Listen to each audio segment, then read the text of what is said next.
Welcome to స్వతంత్ర. నేను విజయ్. ముందుగా హెడ్లైన్స్ చూద్దాం. సోనియాతో ముగిసిన రేవంత్ భట్టి భేటీ. తెలంగాణ నుంచి పోటీ చేయాలని కోరిన నేతలు.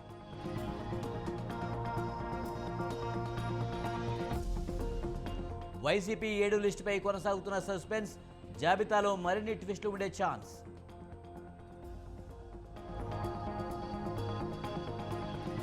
ఇచ్చేది 10, దోచేది 100.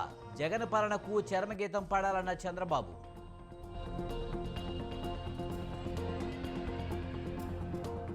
మూడోసారి మాదే అధికారం. ఎన్డీఏకు 400 సీట్లు వస్తాయన్న ప్రధాని మోదీ.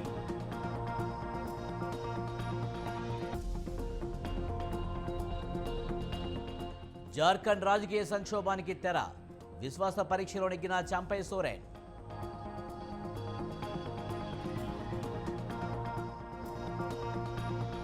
నష్టాల్లో ముగిసిన దేశీయ స్టాక్ మార్కెట్లు. 350కి పైగా నష్టపోయిన Sensex.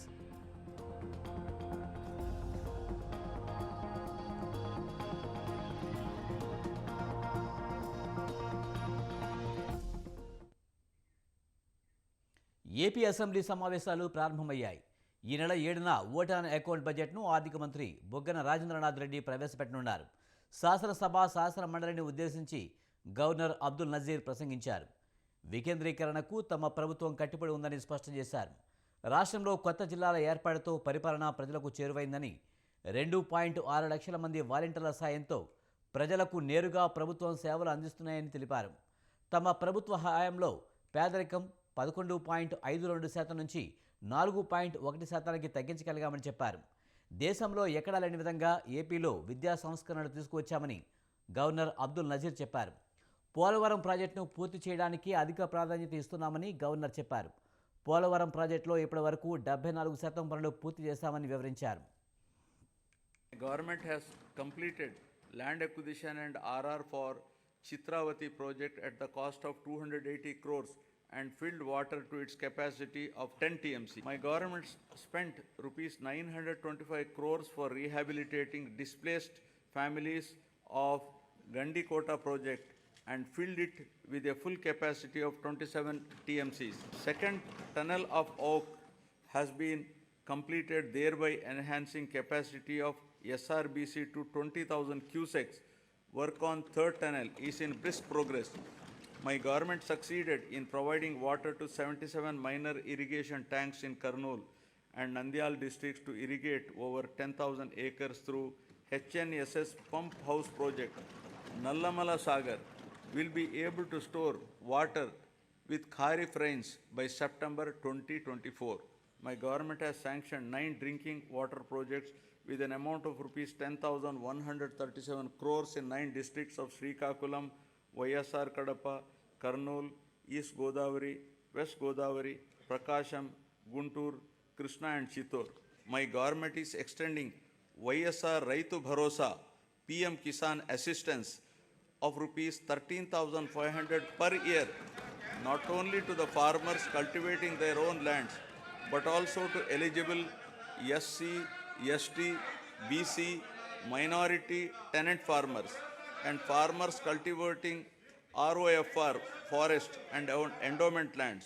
My government has disbursed so far rupees 33,300 crores to 53.53 lakh farmers under the scheme till date. Our government has established 10,778 Dr. YSR Raitu Bharosa Kendralu, which have effectively evolved as one-stop centers to meet farmers' needs, right from supply of seed to sale of crop in their village itself. An amount of rupees 1,835 crores of interest subvention was credited directly into the accounts of 73.88 lakh small and marginal farmers who availed crop loans of rupees 1 lakh and repaid with the stipulated time under YSR Sunnavaddi Panta Runalu. 64 రోజుల్లో TDP Janasena ప్రభుత్వం రాబోతుందని TDP అధినేత చంద్రబాబు అన్నారు. రానున్న ఎన్నికలు రాష్ట్ర భవిష్యత్తు కోసమని చెప్పారు. అనకాపల్లి, ఏలూరు జిల్లాలో నిర్వహించిన కదిలిరా సభలో పాల్గొన్న చంద్రబాబు వైసీపీ సర్కారుపై నిప్పులు చెరిగారు. ప్రజలపై భారం వేసిన గజదొంగ జగన్మోహన్ రెడ్డి అంటూ మండిపడ్డారు. కరెంటు ఛార్జీలు పెంచి 64,000 కోట్ల భారం మోపారని తెలిపారు. జగన్ బటన్ నొక్కుడుతో ఒక్కో కుటుంబం 8 లక్షలు నష్టపోయిందన్నారు.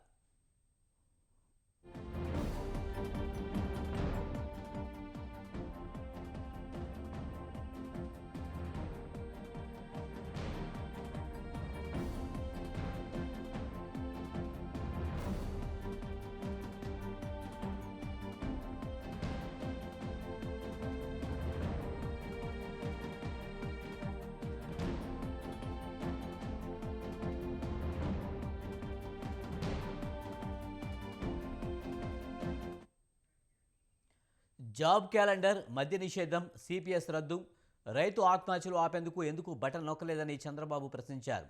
జగన్ ఉత్తొద్ది బటన్ అని గమనించాలని తెలిపారు. లూలు కంపెనీని తరిమికొట్టే ఆ భూమి మింగేశారని ఆరోపించారు. విశాఖ ఉక్కుపై ముఖ్యమంత్రి ఒక్క మాట కూడా మాట్లాడలేదని విమర్శించారు. విశాఖను గంజాయి కేంద్రంగా క్రైమ్ సిటీగా మార్చారని చంద్రబాబు మండిపడ్డారు. నిన్న మొన్న చెప్తున్నాడు నేను 175 గెలుస్తానని. వై నాట్ 75 అండ్ 175 అంటున్నా. నేను అంటున్నా వై నాట్ పులివెందల. పులివెందల కూడా మనమే గెలవాలి, అవసరమా లేదా అని అడుగుతున్నా మిమ్మల్ని. ఇప్పుడు మీరు చూస్తే అభ్యర్థులు దొరకడంలా. ఈ మధ్య సిద్ధం అన్నాడు, కానీ సిద్ధం అన్న ఈ వ్యక్తి సందిగ్ధంలో పడిపోయాడు. 115 గెలుస్తా అన్నాడు. బదిలీలే బదిలీలు. ఈ ఊర్లో చెత్త ఇంకొక ఊరికి బదిలీ, దానికి ఈయన సిద్ధం. అయితే 6 లిస్టులు ఇచ్చాడు, 85 మందిని మార్చాడు. కొంతమంది ఈయన ఆదేశాలు ఇస్తే ఆ ఆదేశాలు చెత్తబుట్లో బారేశారు. నువ్వెవడు మాకు ఆదేశాలు ఇవ్వడానికి, నీ ఆదేశాలు పట్టించుకోమని. కొంతమంది రాజీనామాలు చేశారు, కొంతమంది పారిపోయారు. మళ్ళీ మీరు చూస్తే మొదటి లిస్టులో ఇచ్చిన వాళ్ళకి 2వ లిస్టులో మార్చాడు. 2వ లిస్టులో ఇచ్చిన వారికి 3వ లిస్టులో మార్చేశాడు.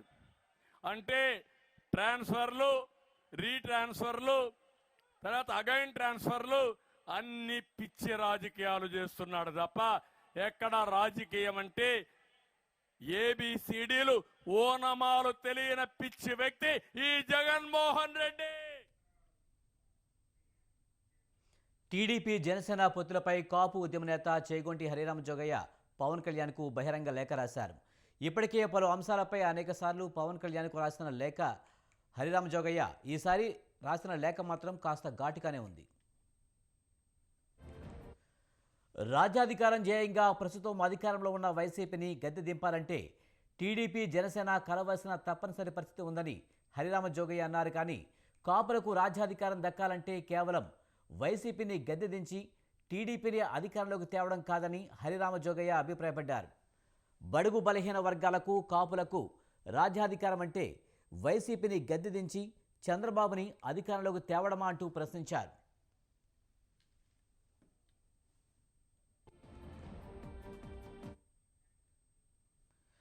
టీడీపీ జనసేనకు సీట్లు కేటాయించడం కాదని, జనసేనే టీడీపీకి సీట్లు ఇచ్చేలా పరిస్థితి ఉండాలన్నారు. చంద్రబాబును అధికారంలోకి తెచ్చేందుకు కాపులు పవన్ కళ్యాణ్ వెంట నడవడం లేదన్న హరిరామ జోగయ్య, జనాభా దామాషా ప్రకారం సీట్ల కేటాయింపు జరగకపోతే రాష్ట్ర ప్రయోజనాలు ఎలా కాపాడతారని ప్రశ్నించారు. వచ్చే ఎన్నికల్లో 40 నుంచి 60 సీట్లలో జనసేన పోటీ చేయాలని సూచించారు. అలాగే టీడీపీ జనసేన కూటమి అధికారంలోకి వస్తే పవన్ కళ్యాణ్కు 2.5 సంవత్సరాలు సీఎం పదవి ఇవ్వాలని లేఖలో హరిరామ జోగయ్య డిమాండ్ చేశారు. ఈ విషయాన్ని టీడీపీ అధినేత చంద్రబాబు ప్రకటించాలని కోరారు.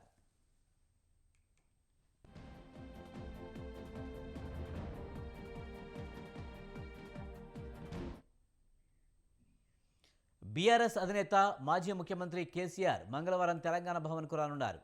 అసెంబ్లీ ఎన్నికల ఫలితాల తర్వాత తొలిసారిగా కేసీఆర్ తెలంగాణ భవన్కు వస్తున్నారు. రేపు ఉదయం 11 గంటలకు కృష్ణా పరివాహక ప్రాంతంలో ఉన్న ఉమ్మడి జిల్లాల నేతలతో బీఆర్ఎస్ అధినేత సమావేశమవుతారు. ఉమ్మడి మహబూబ్ నగర్, ఖమ్మం, నల్గొండ, హైదరాబాద్, రంగారెడ్డి జిల్లాలు ఎమ్మెల్యేలు, ఎమ్మెల్సీలు, ఎంపీలు, ముఖ్య నేతలు ఈ సమావేశానికి హాజరు కానున్నారు. కృష్ణా బేసిన్లో ఉన్న ఉమ్మడి ప్రాజెక్టులను కేఆర్ఎంబీకి అప్పగించడంపై భవిష్యత్ కార్యాచరణపై చర్చించనున్నారు. అసెంబ్లీ సమావేశాలు, కేబినెట్లో ప్రభుత్వం తీసుకున్న నిర్ణయాలపై బీఆర్ఎస్ నేతలు చర్చ జరపనున్నారు.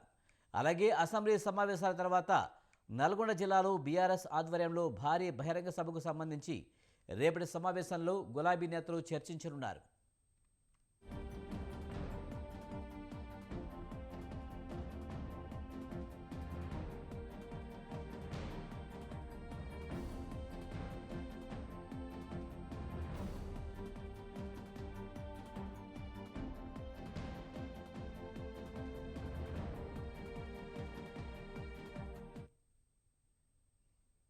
బీఆర్ఎస్ అధినేత కేసీఆర్పై సీఎం రేవంత్ రెడ్డి వ్యక్తిగత దూషణలకు పాల్పడ్డారని మాజీ మంత్రి హరీష్ రావు మండిపడ్డారు.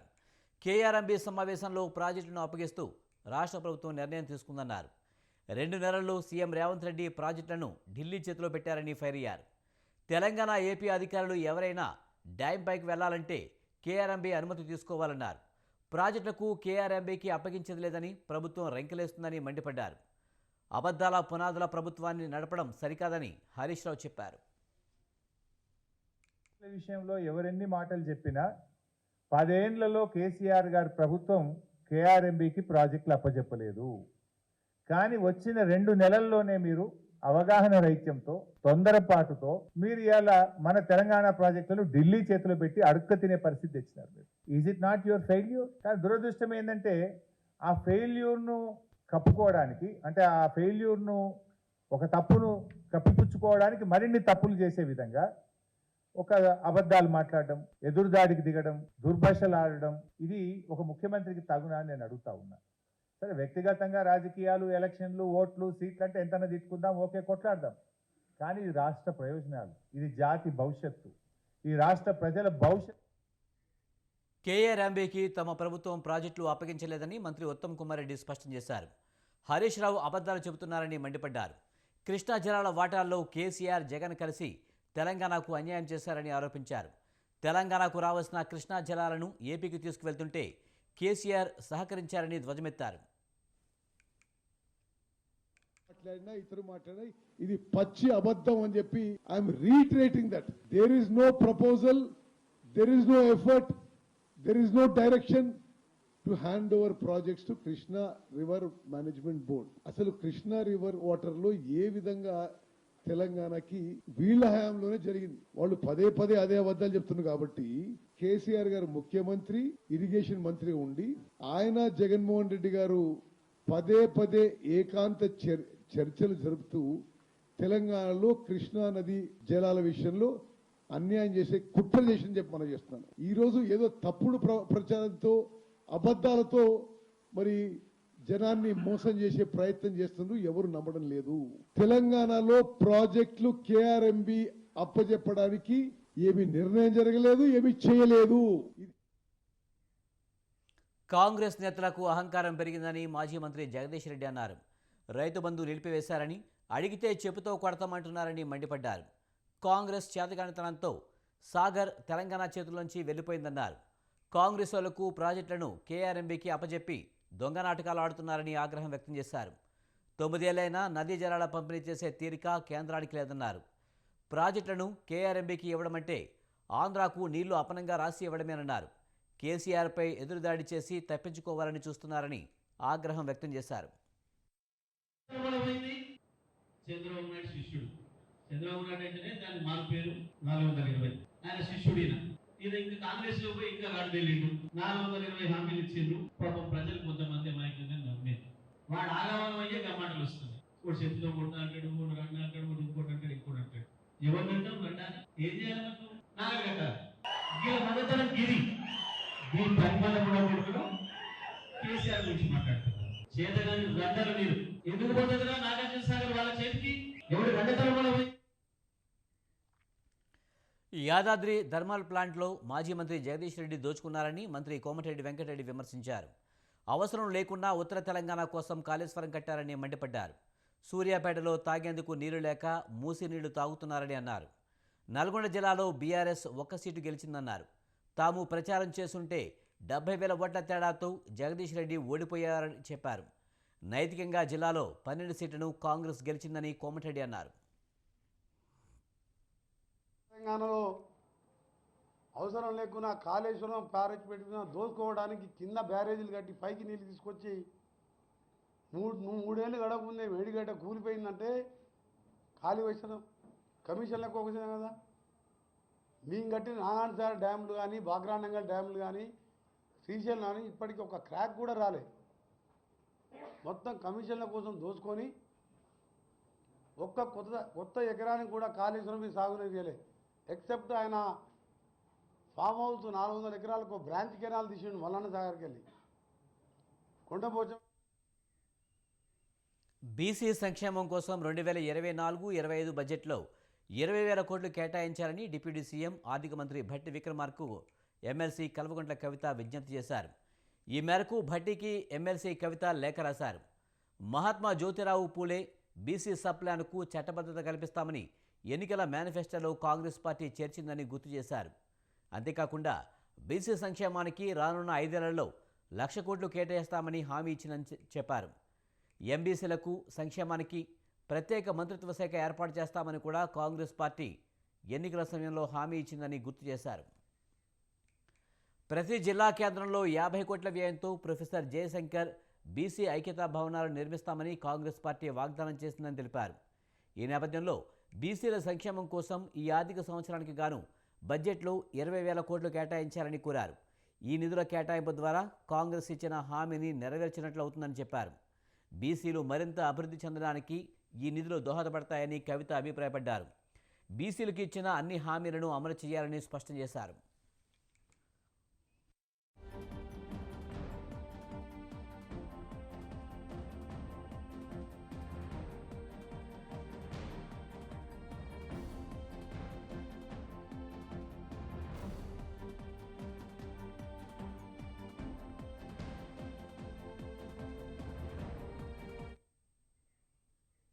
ములుగు జిల్లాలో మంత్రులు పొన్నం ప్రభాకర్, సీతక్క పర్యటించారు.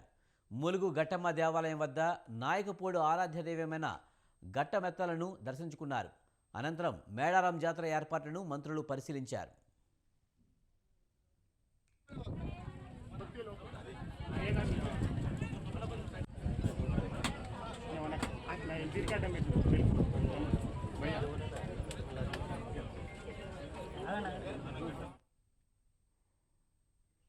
తాను రాజకీయాల నుంచి తప్పుకోవాలని నిర్ణయించుకున్నానని లోక్సభలో టీడీపీ ఎంపీ గల్లా జయదేవ్ అన్నారు. తనకు ఎంపీగా అవకాశం కల్పించిన టీడీపీ అధినేత చంద్రబాబుకు కృతజ్ఞతగా ఉంటానని చెప్పారు. తనను పార్లమెంటుకు పంపిన గుంటూరు ప్రజలకు రుణపడి ఉంటానని అన్నారు. సభలో ఎందరో పెద్దలు తనకు మార్గదర్శకంగా నిలిచారని చెప్పారు. ప్రధాని మోదీ ఎంతో విజన్ ఉన్న నాయకుడని జయదేవ్ ప్రశంసించారు. 10 ఏళ్ల మోదీ పాలనలో భారత్ ఎంతో పురోగమించిందని అన్నారు. అయోధ్య రామాలయాన్ని కట్టించి భారతీయుల శతాబ్దాల కలను మోదీ నిజం చేశారని చెప్పారు. ప్రజాస్వామ్య ప్రక్రియలో వ్యాపార నిధి కూడా కీలక పాత్ర అని గల్లా అన్నారు. ఎంతోమంది వ్యాపారవేత్తలు చట్టసభలకు ఎన్నికవుతున్నారని తెలిపారు. వ్యాపారవేత్తలపై రాజకీయ కక్షలు సరికాదని, వారిపై రాజకీయ వేధింపులను నివారించాలని కోరారు. దేశం, రాష్ట్రం అభివృద్ధిలో తన వంతు పాత్రను పోషిస్తూనే ఉంటారని చెప్పారు. రాముడు 14 ఏళ్లు వనవాసం చేసినట్లు తాను కూడా రాజకీయాల్లో విరామం తీసుకుంటున్నానని తెలిపారు. కొన్నాళ్ల తర్వాత మళ్లీ రాజకీయాల్లోకి వస్తానని గల్లా జయదేవ్ స్పష్టం చేశారు.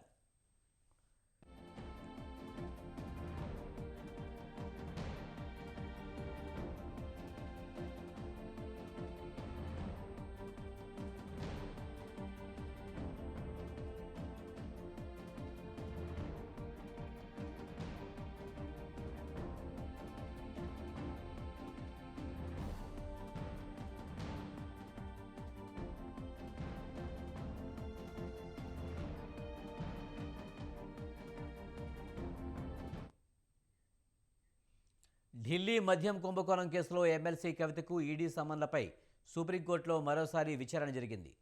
తుది విచారణ చేపట్టాలని ఆమె తరపు న్యాయవాది కపిల్ సిబాల్ కోరారు. గతంలో వేరువేరు కేసుల్లో ఇచ్చిన ఉత్తర్వులు, రికార్డులను పరిశీలించాల్సి ఉందంటూ కేసును ధర్మాసనం ఈ నెల 16కు వాయిదా వేసింది.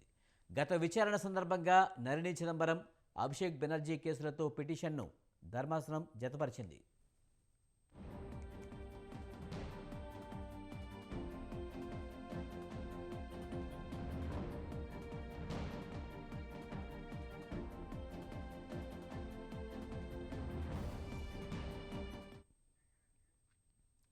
కవిత సమన్లు తీసుకోవడం లేదని, విచారణకు రావడం లేదని ఈడీ తరపు న్యాయవాది కోర్టు దృష్టికి తీసుకువెళ్లారు. సమన్ల జారీ చేయబోమని గత విచారణలో చెప్పారని కపిల్ సిబాల్ అన్నారు. అది ఒక్కసారికే పరిమితమని, ప్రతిసారి కాదని ఈడీ న్యాయవాది తెలిపారు. ఈడీ నోటీసులే చట్టవిరుద్ధమన్నది తమ వాదనని కపిల్ సిబాల్ అన్నారు. అన్ని విషయాలను 16న జరిగే విచారణలో పరిశీలిస్తామని జస్టిస్ బేలా ఎం త్రివేది, జస్టిస్ పంకజ్ మిట్టల్ ధర్మాసనం స్పష్టం చేసింది.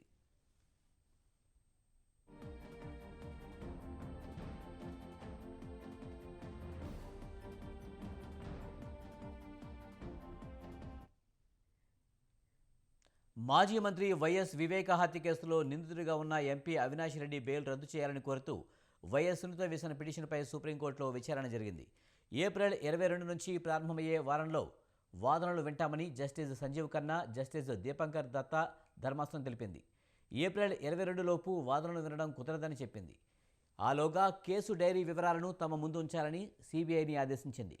కేసు డైరీ మొత్తాన్ని డిజిటలైజ్ చేయాలని ఆదేశాలు జారీ చేసింది.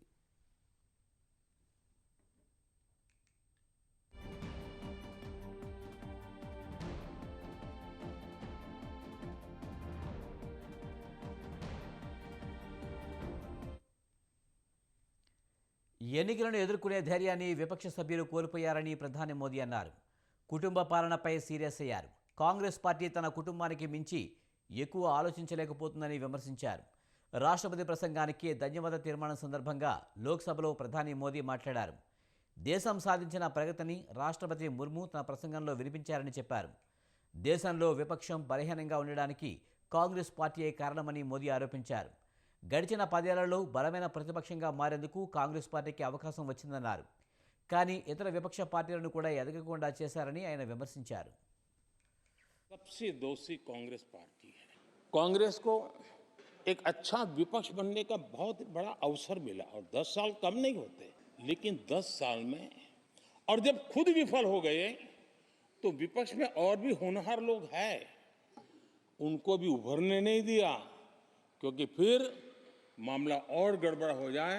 इसलिए हर बार ये करते रहे कि और भी विपक्षी जो तेजस्वी लोग हैं उनको दबा दिया जाए, क्योंकि आपकी सोच की मर्यादा देश समझ पा रहा है। उसको बार बार दर्द होता है कि ये दशा। జార్ఖండ్ అసెంబ్లీలో ముఖ్యమంత్రి చంపే సోరెన్ ప్రభుత్వం తన బలాన్ని నిరూపించుకుంది. తమ ప్రభుత్వానికి అధికారంలో కొనసాగించేందుకు అవసరమైన బలం ఉందని నిరూపించుకుంది. విశ్వాస పరీక్షకు అనుకూలంగా 47 ఓట్లు, వ్యతిరేకంగా 29 ఓట్లు వచ్చాయి. అవిశ్వాస పరీక్ష ఓటింగ్లో జార్ఖండ్ మాజీ సీఎం హేమంత్ సోరెన్ పాల్గొన్నారు. కోర్టు అనుమతితో పటిష్టమైన భద్రత మధ్య సోరెన్ను పోలీసులు అసెంబ్లీకి తీసుకొచ్చారు. చంపై సోరెన్ విశ్వాస పరీక్షలో నెగ్గినట్లు జార్ఖండ్ గవర్నర్ సిపి రాధాకృష్ణన్ ప్రకటించారు. అనంతరం చంపై సోరెన్కు శుభాకాంక్షలు తెలుపుతూ హర్షధ్వానాలు మోగించారు. విశ్వాస పరీక్ష ముగిసిన అనంతరం అసెంబ్లీ వాయిదా పడింది.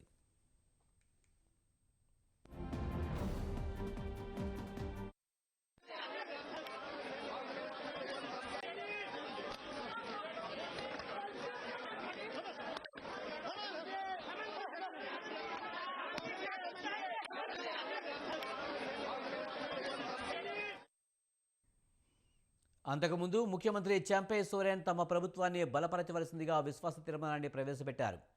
తాను హేమంత్ సోరెన్ పార్ట్ నెంబర్ 2గా చెప్పుకోవడానికి గర్వపడుతున్నానని సీఎం చంపై సోరెన్ అన్నారు. హేమంత్ సోరెన్ను తప్పుడు కేసులు పెట్టి అరెస్టు చేయించారని సీఎం విమర్శించారు.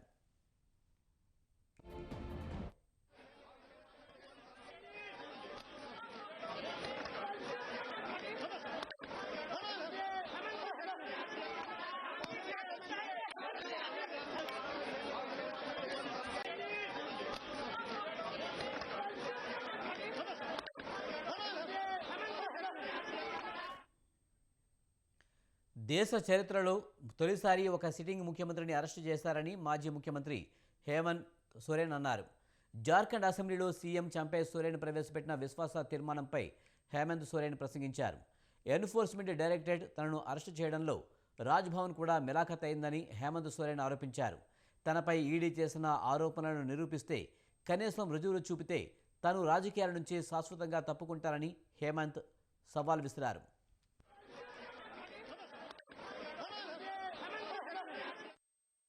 मुझे कोई गम नहीं कि मुझे आज ईडी ने पकड़ा। जिस तरीके से बंधुदा का सदस्यता लिया, ये आप चुनाव नहीं लड़ सकते हैं। हो सकता है मेरा भी यही असर है। सत्ता लुलुपता के लिए हम लोग कभी नहीं आए अध्यक्ष महोदय, लेकिन ये बात मैं इस सदन में कहना चाहूंगा कि झारखंड मुक्ति मोर्चा का उदय झारखंड के मान सम्मान स्वाभिमान को बचाने के लिए हुआ है, और इस मान सम्मान स्वाभिमान के प्रति जो भी बुरी नजर डालेगा उसको हम मुंह तोड़ जवाब देंगे, चाहे राजनीतिक रूप से हो, चाहे कानूनी रूप से हो, चाहे वो బీహార్ ఎమ్మెల్యేలు ప్రస్తుతం హైదరాబాద్లోని షామీర్పేట రిసార్ట్లో విశ్రాంతి తీసుకుంటున్నారు. వీరిలో 16 మంది కాంగ్రెస్ ఎమ్మెల్యేలు ఉన్నారు. బీహార్లో కొత్తగా నితీష్ కుమార్ ఆధ్వర్యంలో ఎన్డీఏ ప్రభుత్వం ఏర్పడింది. ఆ ప్రభుత్వం ఈ నెల 12 బీహార్ అసెంబ్లీలో బలాన్ని నిరూపించుకోవాల్సి ఉంది.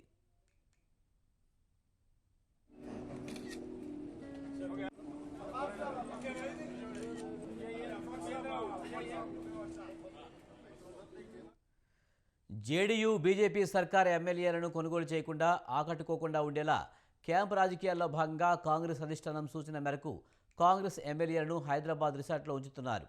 హైదరాబాద్ శంషాబాద్ విమానాశ్రయానికి వచ్చిన బీహార్ కాంగ్రెస్ ఎమ్మెల్యేలకు స్థానిక నాయకులు ఘన స్వాగతం పలికారు.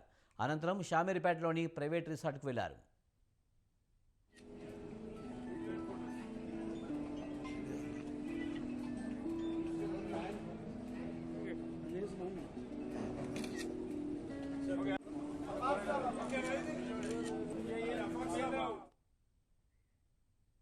విశాఖపట్నం వేదికగా ఇంగ్లాండ్తో జరిగిన రెండో టెస్ట్ మ్యాచ్లో భారత్ ఘన విజయం సాధించింది.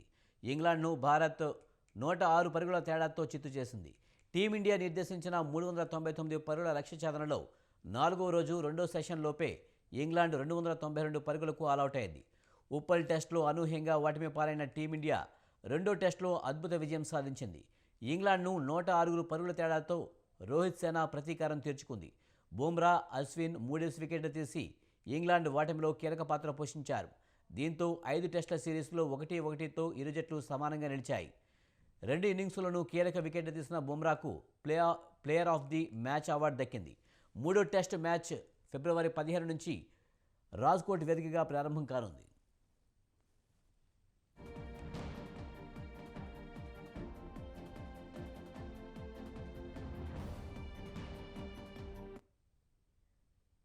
దేశీయ స్టాక్ మార్కెట్లు ఈ రోజు నష్టాల్లో ముగిశాయి. ట్రేడింగ్ ప్రారంభమైనప్పటి నుంచి చాలా వరకు లాభాల్లోనే కొనసాగిన సూచీలు చివర్లో అమ్మకాల ఒత్తిడికి గురై నష్టాల్లో ముగిశాయి.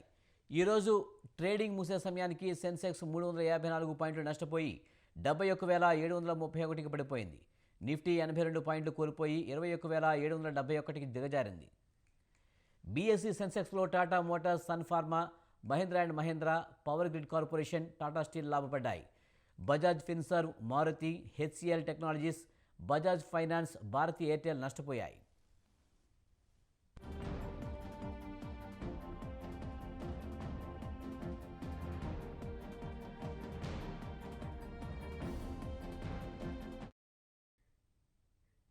ఇవి బులెటిన్ విశేషాలు. చూస్తూనే ఉండండి స్వతంత్ర.